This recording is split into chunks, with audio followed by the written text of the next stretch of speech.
सोते समय ये विशेष स्थान जहां में सावधान रहना है, या भजन छूटता है। जब आप नींद में जा रहे हैं तो बिल्कुल मानो मृत्यु शैया पे जा रहे हैं।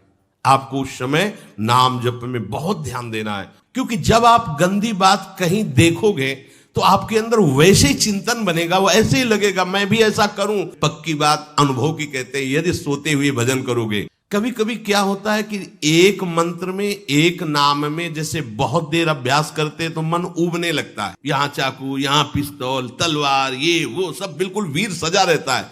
हरि बोलना नहीं, क्योंकि जो हरिनाम जगत शिरोमणि वंश भी, और हरिवंश बोलना नहीं है क्योंकि प्रपंच में रति। तो क्या करो कि इस भोग वृत्ति को साक्षात मृत्यु रूप देखो, ये मृत्यु है तुम्हारी।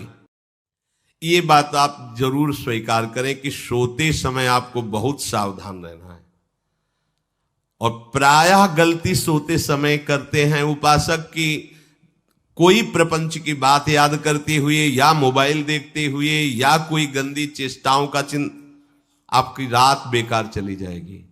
अगर गंदी चेष्टा हो गई तो सुबह भी बेकार हो जाएगी, दिन भी बेकार हो जाएगा, निरुत्साहित हो जाओगे। सोते समय आपको समय नहीं देना व्यर्थ चिंतन का। उसी समय विषय चिंतन होता है, उसी समय विषय भोग की आकांक्षा जागृत होती, उसी समय विषय देखने की इच्छा होती।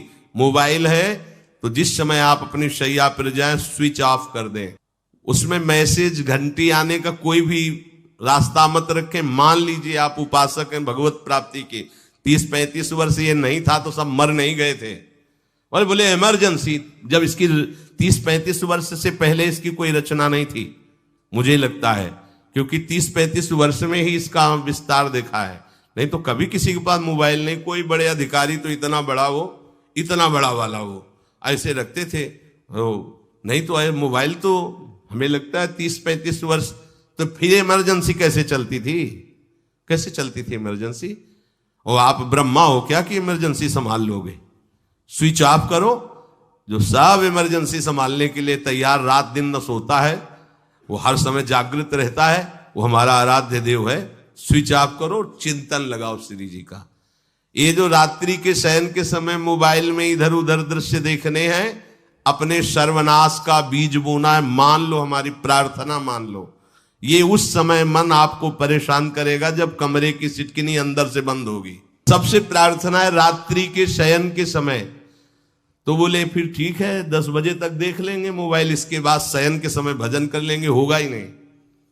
क्या तुम देखना चाहते हो? प्रिया प्रीतम के सिवा और कुछ क्या देखना चाहते हो? वो तो सुभग सुंदरी सहज सिंगार, सहज शोभा सर्वांग प्रति सहज रूप वृषभानुनंदिनी। हमारी स्वामिनी जी की सुंदरता छुपाने के लिए आभूषण पहनाए जाते हैं, औरों को तो आभूषण सुंदरता बढ़ाने के लिए। यहां छवि के छिपाए बे को ऐसे के दास होके क्या देखोगे मोबाइल में? क्या देखना चाहते हो? वासना की क्रीड़ा, और तुम उस क्रीड़ा को देखना चाहते हो? परमार्थ के पथिक हो। देखना है तो प्रभु को देखने की वृत्ति रखो, अन्यथा मूंद लो आंखें। प्यारे, महान फल प्राप्त करोगे। सबसे प्रार्थना है एकांत में मोबाइल रूपी दुश्मन से बचो, क्योंकि जब आप गंदी बात कहीं देखोगे तो आपके अंदर वैसे ही चिंतन बनेगा, वो ऐसे ही लगेगा मैं भी ऐसा करूं, मैं भी ऐसा भोगूं, मैं भी ऐसा देखूं। मान लीजिए आप, जब हमारे शास्त्र कहते हैं कि पशु पक्षियों के मैथुन को भी नहीं देखना है, अगर ऐसा एक बार दृष्टि पड़े तो मानसिक प्रणाम करके दोबारा दृष्टि ना देना। और आप मोबाइल में ऐसी चेष्टाएं देखोगे, कैसे आप भगवत भजन करोगे? कैसे भगवत प्राप्ति का उद्देश्य रख पाओगे? ये कलयुग की बहुत महीन चाल है कि उसके बिना काम नहीं चलेगा और हम तुम्हें काम से युक्त कर देंगे। इसके बिना काम चलेगा नहीं, तुमको रखना पड़ेगा। और जब तुम इसे रखोगे तो हम काम अपना कर लेंगे। कलयुग ने कहा हम अपनी व्यवस्था बना लेंगे।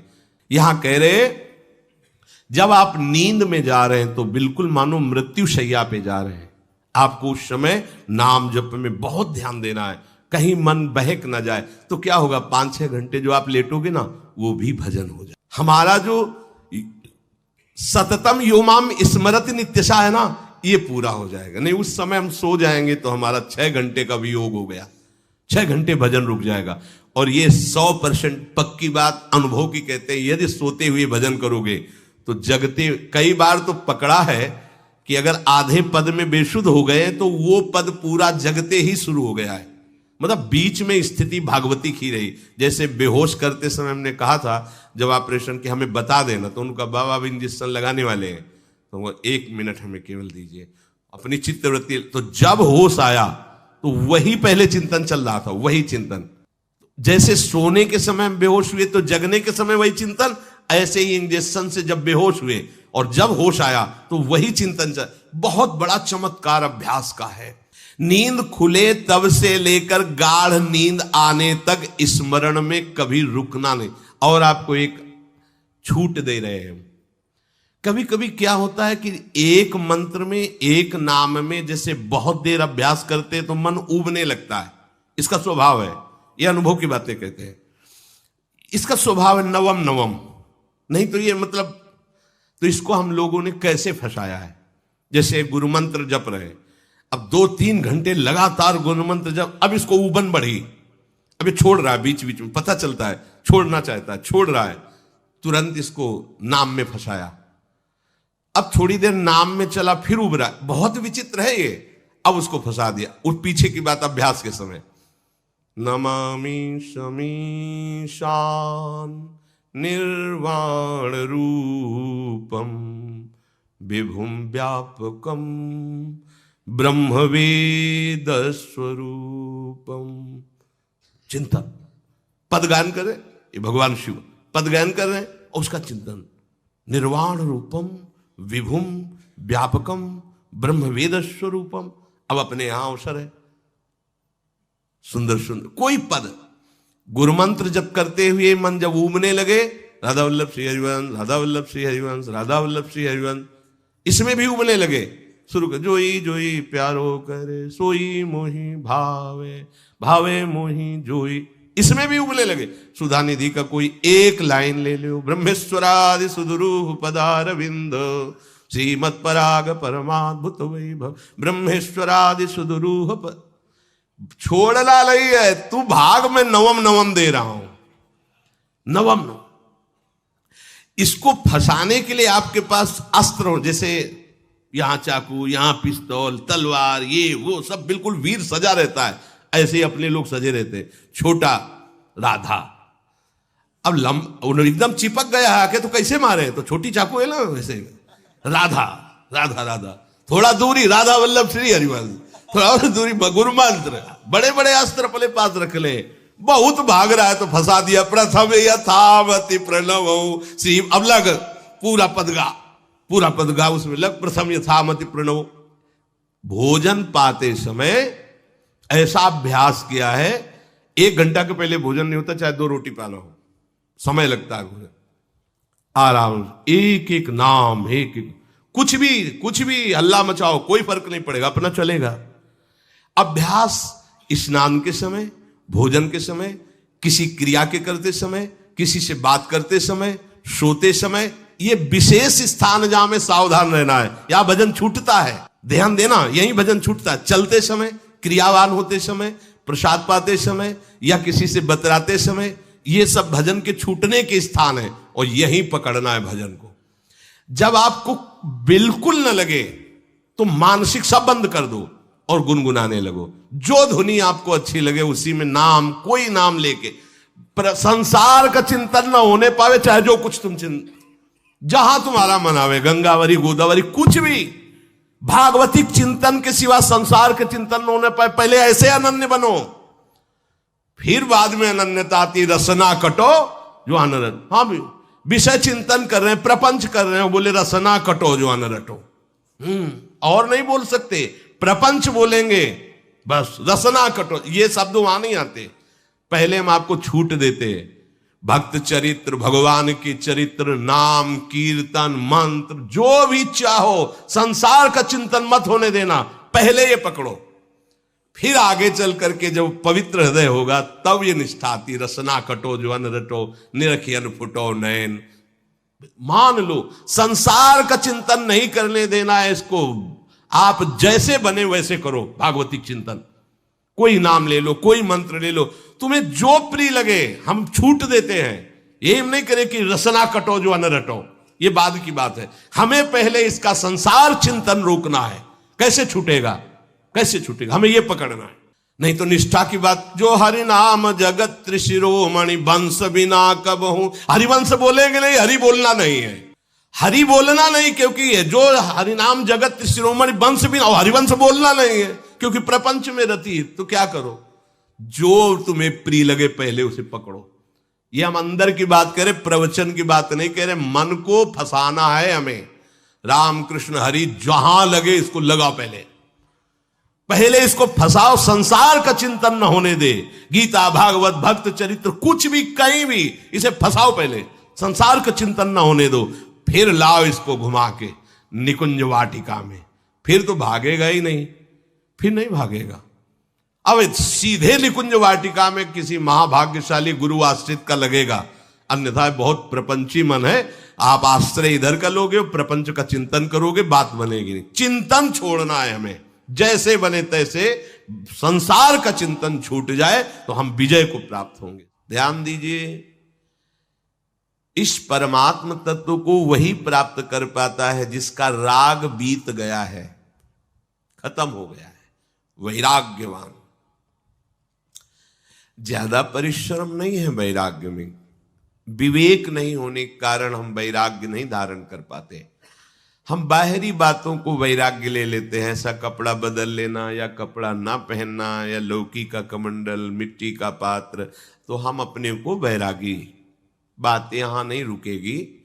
वैराग्य का इतना ही मतलब नहीं, ये भी एक बाह्य अंग है वैराग्य का, पर वैराग्य का सच्चा स्वरूप है वीतरागा।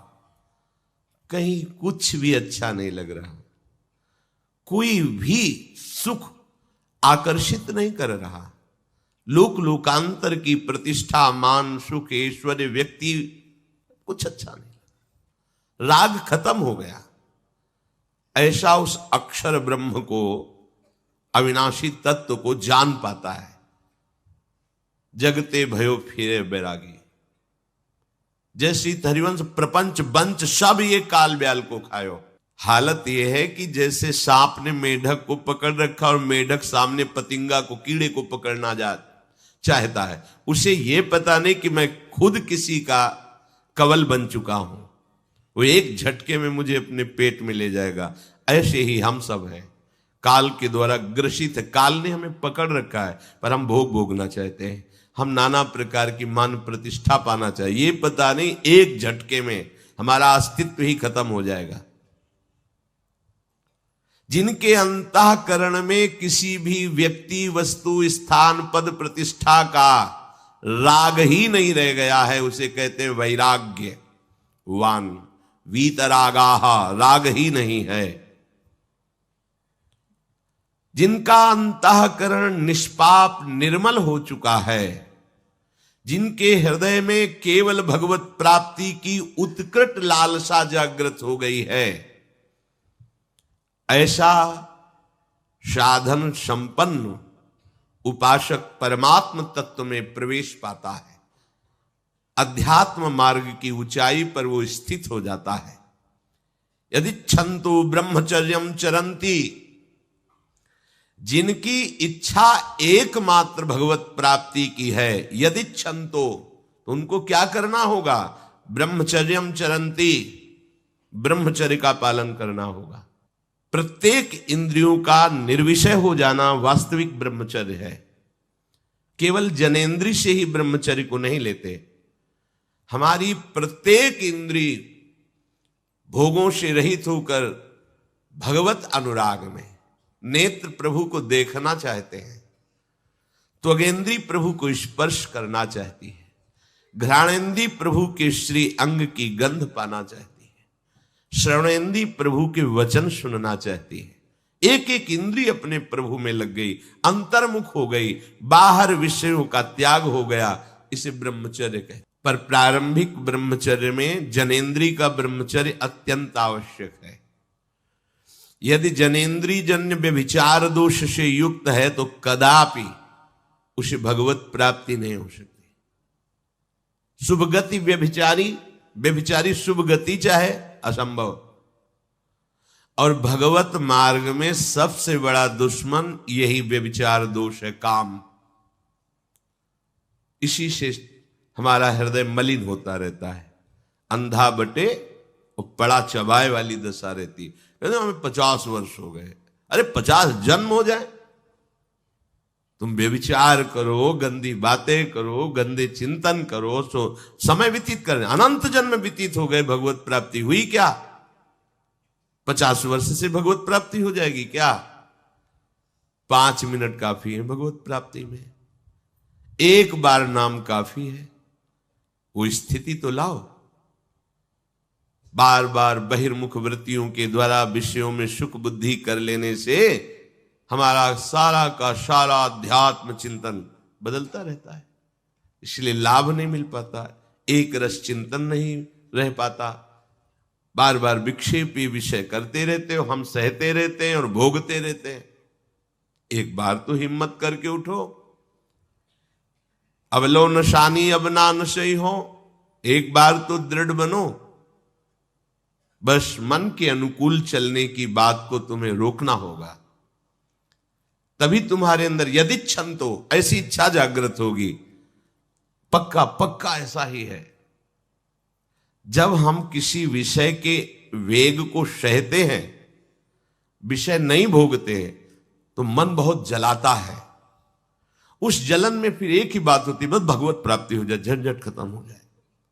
कब तक हम इसमें चलेंगे? एक बार भगवत, वो जलन हमको भगवत प्राप्ति की इच्छा प्रकट करती है। अपने लोग क्या करते हैं?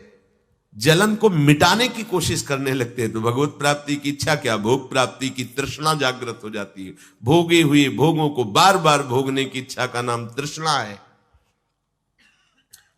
बाहर और भीतर से कोई सहयोगी नहीं, जल रहा है उपासक, तब रास्ता निकलता है भगवत प्राप्ति का, तब इच्छा प्रकट होती। अब नहीं, बहुत जल लिया, अब तो केवल प्रियाजू के समीप जाना है, अब तो प्रभु के सानिध्य में रहना है, नहीं इन भोगों की जलन में जलना है। पर यहां तक पहुंचने के लिए जलना होगा, तभी लिखा सहित सहित बाढ़ है भगति तास्तितिक्षस्व भारत, क्योंकि आगमा पाइनो अनित्यास, ये नाशवान काम क्रोधादि तुम्हें प्रेरित करेंगे, तुम इनके वेगों को सह जाओ। ये स्थायी नहीं है, आगमा पाइनो है, आने जाने वाले हैं, और ये सहन करने से नष्ट होते हैं, भोगने से बढ़ते हैं। यदि क्षण तो अगर भगवत प्राप्ति की इच्छा है तो ब्रह्मचर्यम चरंती, ब्रह्मचर्य का पालन करना ही होगा, इसमें कोई गुंजाइश नहीं, क्योंकि आप चल ही नहीं सकते। ध्यान से सुन लो, ये मनोरंजन का मार्ग नहीं है, इसमें मन ही मार तनहारिक वृंदावन में गाज, इसमें मन मारना होगा। प्रायः ये मन को दुलार करने वाले लोग कभी भाग्य से सत्संग में भी आ जाते हैं, कभी श्री विग्रह के दर्शन करने भी मंदिर पहुंच जाते हैं, कभी तीर्थ याटन भी करते हैं, पर इनका कोई लक्ष्य नहीं होता। आज सुन लिया सत्संग, बढ़िया है, लक्ष्य नहीं होता। यहां लक्ष्य वालों की बात हो रही। यदि क्षण तो, यदि तुम्हारी ऐसी इच्छा जागृत हो रही किसी जन्म में भगवत प्राप्ति करनी, तो ब्रह्मचर्यम चरंती, आप सच्ची मानिए, जिसके निकालने में तुमको सुख की अनुभूति हो रही, उसको रोकने में कितनी सुख की अनुभूति होगी। उन्मत्त हो जाओगे, बहुत जल्दी आपके सारे के सारे करण भगवदाकार होने लगेंगे यदि आप ब्रह्मचर्य का पालन करेंगे। शरीर स्वस्थ, हल्का, मन प्रसन्न, नींद आदि पर विजय, कितने गुण ही गुण। और ब्रह्मचर्यहीन आलस्य, प्रमाद, भोगों का चिंतन, मन का डिप्रेशन में पहुंचना, कमर में दर्द, टांगों में दर्द, सर में दर्द, घबराहट होना, बिना किसी कारण के मन भयभीत हो रहा है, भोजन अपच हो रहा है, बिना किसी प्रक्रिया के वीर नाश हो रहा है, बिना किसी प्रक्रिया के। काहे को मृत्यु स्वयं स्वीकार कर रहे हो, ये मृत्यु है। चाहे भगवान दत्तात्रेय जी बोल रहे हो या भगवान कपिल देव जी बोल रहे हो, जब उपासक को संबोधन करते हैं भगवत प्राप्ति के लिए तो कहते हैं कि इस भोग वृत्ति को साक्षात मृत्यु रूप देखो, ये मृत्यु है तुम्हारी। जब शरीर राग त्यागना है तो तुम शरीर से भोग भोगोगे तो आसक्ति शरीर की पुष्ट होगी, आसक्ति भोग सुख की पुष्ट होगी, है नहीं। कितने दिन शरीर रहेगा, कितने दिन भोग रहेंगे। विचारवान बनो, ब्रह्मचर्यम चरंती, ब्रह्मचर्य का पालन करो। उपासक जो ब्रह्मचारी होता है उसका खिला हुआ चेहरा रहता है, जैसे कमल खिला हुआ, बिना किसी कारण के उसकी मुख मुद्रा में प्रसन्नता होती है। जो ब्रह्मचर्यहीन होता है बुझा हुआ चेहरा होता है, तेजहीन, बिना किसी कारण के वो शोकग्रस्त लगता है। बैठा है, आपको लग रहा है शांत है, लेकिन आप चेहरे को देखो वो एक शोकग्रस्त है, कुम्हलाया हुआ चेहरा, अशांत चेहरा। मुख प्रसन्न, तन तेज विराजा, यह है ब्रह्मचर्यम चरंती, भगवत आराधन संपन्न उपासक का। जैसे आग में पैर रखते हुए कोई चले तो कैसे चलेगा, ऐसे ही ब्रह्मचारी की पहचान है। इतनी स्फूर्ति उसके अंदर होती, जैसे आग में चलने वाला पूरा पैर नहीं रख पाएगा, अगला कदम रख देगा क्योंकि ताप लग रहा है, ऐसे उसकी स्फूर्ति होती पैरों में। उसकी आंखें एकाग्र रहती है, चंचलता इधर उधर या बार बार झपकना यह विषयी पुरुष का लक्षण है। बार बार पलक झपकना यह विषयी पुरुष का लक्षण है। इधर उधर ताक झांक, चंचलता, ऐसा बैठे तिनका तोड़ रहा है, पैर हिला, ये सब विषयी पुरुष के लक्षण है। ये तो बिल्कुल साधारण स्पष्ट दिखाई देता है आदमी विषयी है या ब्रह्मचारी, एक सेकंड में लक्षण होते हैं। आपको जब भगवत मार्ग का अवसर मिला है तो गृहस्थ हो, संतान हो गई, ब्रह्मचर्य से रहो। नहीं चाहिए संतान तो भ्रूण हत्या, गर्भ हत्या जैसे महापाप करने की क्या जरूरत है। उसी वीर से संतान उत्पन्न होती है जिसको आप नष्ट कर रहे हो, जिसको आप ऐसे पानी में बहा रहे हो, व्यर्थ फेंक रहे हो, तो उसको भ्रूण हत्या का पाप लग रहा है तो तुमको पुण्य लग रहा है, वीरपात कर रहे हो तुम्हें भी वही हत्या लग रही है, क्योंकि उसमें वही जीवात्मा है जो मां के गर्भ में जाके बालक रूप धारण कर लेती है, उसको तुम नष्ट कर रहे हो। पर बुद्धि भ्रष्ट हो गई है, समझ में नहीं आता, व्यर्थ में वीरपात करते हो, व्यर्थ में। तुम्हारा भजन बनेगा, तुम अध्यात्म के योगी बनोगे, मजाक है अध्यात्म का मार्ग। होश में हो जाओ, ये मन के दुलार को बंद करो। जब तक इच्छा ही नहीं भगवत प्राप्ति की तो फिर तुम कैसे भगवत प्राप्ति कर पाओगे। भगवत प्राप्ति की इच्छा कैसे होगी जब तुम्हारी इस तरह से निंदनीय वृत्तियां हैं। इंद्रियों को दुलार कर रहे हो, मन को दुलार कर रहे हो, भगवत प्राप्ति चाहते हो, आचरण नीच और चाहते हो उच्च पदवी। सावधान हो जाओ।